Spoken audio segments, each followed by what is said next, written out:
চোখ ছিল, তারা দেখেছেন। আমি একটু একটু করে কাজ করব। তবে যে কথাটা বলছিলাম লক্ষ্য করে দেখো, বাদশা জাহাঙ্গীরের পেটের রোগ কত ডাক্তার কবিরাজ দেখিয়েছে, কোনো মতে ভালো হয় না। শেষ পর্যন্ত কে যেন বলছে, রে তোর এই কারাগারে একটা ফকির সাহেব আছে, ওর কাছ থেকে একটু ঝাড়ফুঁক করে নে। ঝাড়ফুঁক করতে গেলেন, হুজুর ঝাড়ফুঁক করে দিলেন। তাতে কি হলো? আল্লাহ ভালো করে দিলেন।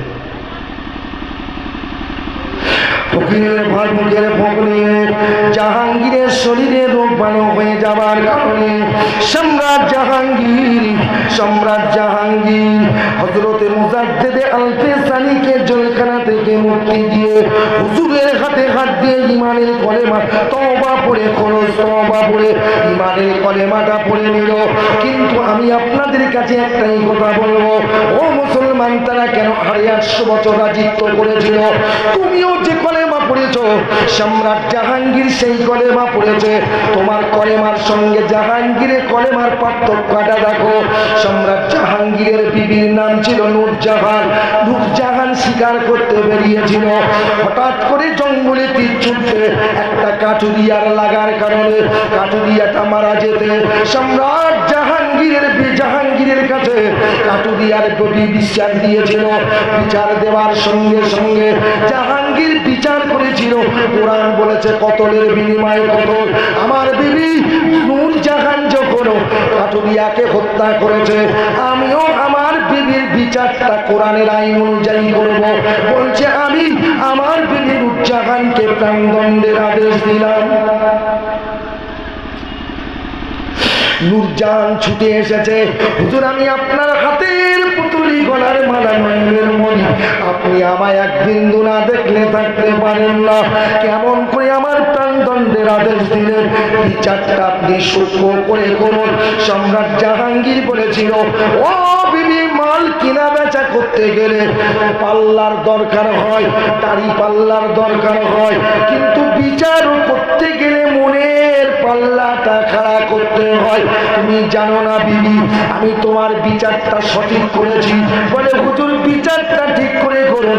সম্রাট জাহাঙ্গীর বলেছিল, ও বিবি, তোমার বিচারটা করার জন্য আমি একটা সামনে দাড়ি পাল্লা ঝুলিয়েছি, একটা পাল্লার নাম দিয়েছি আমার রাসূলুল্লাহর ভালোবাসার পাল্লা, আর একটা পাল্লার নাম দিয়েছি বেগম নূরজাহান তোমার মহাব্বতের পাল্লা। বিচার করার সময় যতবার পাল্লার দিকে তাকিয়েছি ততবারই তোমার পাল্লার দিকে নয়, মানবতার নবীর পাল্লার দিকে নজর পড়েছে। নজরটা কেমন নজর? বলছে শোনো, হাদিস শরীফের মধ্যে লেখা আছে রাসূলুল্লাহর জামানায় একটা মহিলা চোর ধরা পড়েছিল, চোরটার নাম হলো ফাতেমা। রাসূলুল্লাহর কাছে সাহাবারা ধরে এনেছে। রাসূলুল্লাহ বলেছে, কোরআন বলেছে চোরের বিচার আস-সারিকু ওয়াস-সারিকাতু, চোর যদি চুরি করে তার হাতের কবজি পর্যন্ত কাটো। এখন তোমার আমার বিচার হলো ওরা হাতের কবজি পর্যন্ত কেটে নাও। যখন বলেছে সাহাবারা ইতস্ত করে, রাসূলুল্লাহ বলেছিল, ও বাবা সাহাবারা, তোমরা ইতস্ত করো কেন? তবে শুনে নাও, জেনে নাও, ওই চোরটা যদি ফাতেমা চোরটা যদি ও ফাতেমা না হয়ে আমার কলিজার টুকরি ফাতেমাও যদি হতো, চুরি করার কারণে আমি রাসূলুল্লাহ বেটি বলেছি রেহাই দিতাম না, ফাতেমাকেও হাতের কবজি পর্যন্ত কাটার আদেশ দিয়ে দিতাম। অতএব সম্রাট জাহাঙ্গীর বলে রাসূলুল্লাহর ভালোবাসার পাল্লা মানে নবীর বিচারের দিকে লক্ষ্য করি আমি তোমার বিচার করেছি। আবারও বলছি, তোমার প্রাণদণ্ডের আদেশ দিলাম। তবে হক পথে খোদা রাজি, বেহক পথে শয়তান রাজি। ভালো কাজ করলে আল্লাহ খুশি হয়। সম্রাট জাহাঙ্গীরের এইরকম সূক্ষ্ম বিচার দেখে আল্লাহ খুশি হয়েছিল। কাঠুরিয়ার বিবির মনটা নরম হয়ে যাবার কারণে সম্রাট জাহাঙ্গীরকে বলেছিল, হুজুর তোমার বিচারে আমি এত মুগ্ধ, আমি আজ পর্যন্ত এমন বিচার কাউকে করতে দেখিনি। তোমার বিচারে মুগ্ধ হয়ে আমি তোমার বিবিকে ওই প্রাণদণ্ড থেকে মুক্তি দিয়ে দিচ্ছি। জোরে বলা যাবে সুবহানাল্লাহ। এদের ভোট মানুষ না দিলেও আল্লাহ দেবে না? আমি বলেছি কি জানি না, শুনেছেন কি জানিনি, তবে আলেমদের মুখে শুনেছেন, জানা অবশ্য। খোলা পাতার মাটিতে একজন আল্লাহর ওলি শুয়ে আছেন, বাড়ি হলো বাংলাদেশ, দরগাপুরি বাড়ি। ওনার নাম বলেছেন দরগাপুরি হুজুর, নাম শুনেছেন কি জানিনি। উনি কংগ্রেস পিরিয়ডে সিদ্ধার্থ শঙ্কর রায়ের আমলে আমাদের দেগঙ্গা থেকে বিধানসভা থেকে উনি দাঁড়িয়েছিল কংগ্রেসের টিকিট নিয়ে। এই অসুবিধা হচ্ছে নাকি আপনাদের? এখন দাঁড়ানোর পরে উনি কিন্তু ভোটে দাঁড়ালে তো পাবলিসিটি করতে হয়, ভোট চাইতে যেতে হয়। হুজুর কিন্তু কারোর কাছে যায় না ভোট চাইতে। মুরিদেরা বলছে এই ভোটে দাঁড়িয়ে হুজুর যদি লোকের কাছে গিয়ে না বলেন ভোট কেউ দেবে, তখন মুরিদদের হুজুর বলতেছে মাথাটা নিচু করে, আরে আমি দরগাপুরি ইলেকশনে দাঁড়িয়েছি বলে আমার একটু ভোট চাইতে যেতে হবে। কার কাছে যাব? বিড়ি খায় বিড়িখোরদের কাছে, বেনামাজির কাছে, সুদখোরের কাছে, ঘুষখোরের কাছে। দরগাপুরি ইলেকশনে দাঁড়িয়েছে সুদখোর, ঘুষখোর, আল ঠেলা, দোট ঠেলা, চিটিংবাজের কাছে দরগাপুরি ভোট চাইতে যাবে না। মানুষের কাছে পাবলিসিটি আমি করব না। ভোট যদি মানুষ না দেয়, আল্লাহর ফেরেশতারা দরগাপুরের বেলারে ভোট দেবে। জোরে বলুন সুবহানাল্লাহ, চিল্লে বলুন সুবহানাল্লাহ। ভোট হয়ে যাওয়ার পরে গণনা করে দেখা গেল বিপুল ভোটে দরগাপুরি জিতে গেল। কি রে? আরে বিচার তো আল্লাহর হাতে না কার হাতে? কারুন যখন মুসা নবী জাকাতের কথা বলেছে, কারুনের রাগ হয়েছিল তো। কারুন একটা মেয়ে ছেলেকে সাজিয়েছে, গর্ভবতী মেয়ে ছেলে, মঞ্চে দাঁড়িয়ে শুধু এই কথাটা বলবি যে মুসা আমার সঙ্গে ধর্ষণ করার কারণে আমি হামেলা, তোকে অনেক টাকা পুরস্কার দেবো। গর্ভবতী মেয়েটা বলবে পুরো রেডি, কিন্তু মুসা নবী কাঁদছে, আল্লাহ আমি ও কাজের তো কাজই নই, কি হবে? আল্লাহ বলছে মুসা চিন্তা করিস না, ও বলবে, আমি বলাবো তবে তো বলবে। স্টিয়ারিংটা ঘোরাতে হবে, ডাইনে না বামে, ও তো আমার শক্তি, আমি যেটা বলবো সেটাই তো করবে। মুসা কাঁদিস না, ও তো ইজ্জু মান তাশাও, ও তো জিল্লু মান তাশাও। মুসা তোকে আমি নবী করে পাঠিয়ে ইজ্জতদার বানিয়েছি, মানুষ তোকে বেইজ্জতি করবে, আমি আল্লাহ কখনো বরদাস্ত করব না। মেয়েটা মঞ্চে দাঁড়িয়েছে মুসার বিরুদ্ধে বলবে, কিন্তু না, মঞ্চে দাঁড়িয়ে মুসার বিরুদ্ধে বলতে গিয়ে কি বলল? কারুন আমাকে সাজিয়ে মুসার বিরুদ্ধে এই কথাটা বলার জন্য মঞ্চে তুলেছে। সুবহানাল্লাহ বলবেন? হায় হায়, খুব কষ্ট হচ্ছে আপনাদের। সুবহানাল্লাহ বলেন না? নাত পড়লে সুবহানাল্লাহ জোরে হবে। কি বলবো, গলা তো খারাপ, নাত তো পড়তে পারবো না। আর নাতে পাগল এখন সব। কি গো, নবীর শানে নাত সবাই শুনতে ভালোবাসে, তাই না? কি গো, ঠিক কি না? ও বলতে হুম। আচ্ছা, এখন যদি নাত পড়ি সুবহানাল্লাহ জোরে হবে না? কথা বলে। আর যদি আমি কোরআনের আয়াত পড়ি সুবহানাল্লাহ হবে? মাথা খারাপ। ও তখন বলবে নাত না পড়ি ও কি পড়তেছে, ঠিক কি না বলে? আমি যদি কোরআনের একটা আয়াত পড়ি, আমি যে আয়াতটা পড়িছি একটু বলি, ওয়ালা তাকুলু লিমান ইউকতালু ফি সাবিলিল্লাহি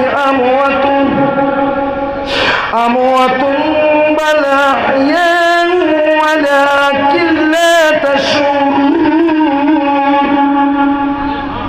কইছো আল্লাহ বলে এক অক্ষরে 10 নেকি। কটা বলেছি? এক অক্ষরে কটা নেকি? নবী বলছেন তুমি আলিফ লাম মিম বলে যেন বলুন একটা অক্ষর। নবী বলছে আলিফ লাম মিনা, আলিফ একটা অক্ষর, লাম একটা অক্ষর, মিম একটা অক্ষর। আলিফে 10, লামে 10, মিমে 10। জোরে বলুন সুবহানাল্লাহ, চিল্লে বলুন সুবহানাল্লাহ। আলি একবার যদি আলিফ বলি কটা নেকি? এখানে বলবে পাগল হয়ে গেছে, নাত না পড়ে ওই উঠতেছে। রাগ করো না মুসলমান, তুমি শোঁচাতে শিখুনি বলি তো তোমারে মুদি ছুঁচিয়ে দিচ্ছে। রাগ করো না।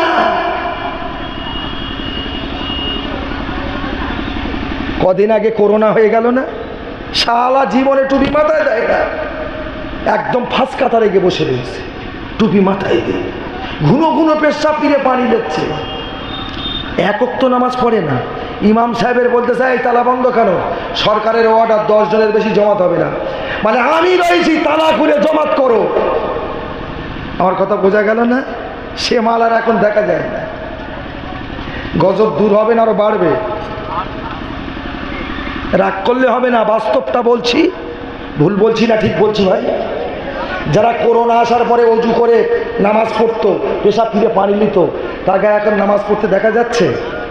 এক অজু করে পেশাব ফিরে পানি নিচ্ছে, শালা দেড় গিয়েছে। বিয়াদবি মাফ করবেন, রাগ করবেন না, আমি বোঝানোর জন্য কথাগুলো বলছি, খুব দুঃখের সহিত কথা বলছি। হায় হায় হায় হায়, আল্লাহ আমার এই 3টে ভাই আমার ওয়াজ করতে দেবে না।